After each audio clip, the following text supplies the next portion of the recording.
are several factors to consider when helping a customer select the right pump. That's because choosing the wrong size or type of pump can cause serious problems. For instance, oversizing a pump can cause the system to pump more wastewater than the system can handle. And pumping too much through the system can also create cavitation, which is excessive friction that will cause the pipe to erode. This erosion will cause the pipe to burst. On the other hand, undersizing a pump will not allow the system to remove all or any of the wastewater from the system.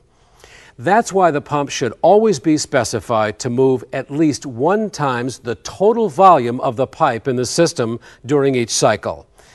To help your customers choose a pump that will do this, simply ask these questions. What type of pump do they need? Specifically, what type of wastewater is being moved and what materials, including size, will be contained in the fluid? How many GPM are required? By specifying the flow rate needed for the system, you can match their needs with a pump with the proper horsepower. How high does the fluid need to move?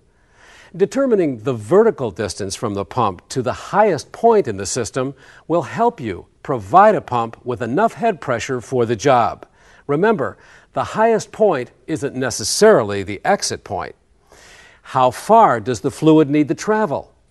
By determining the total distance of pipe that the fluid must travel through, you'll be able to provide a pump with enough head pressure for the job.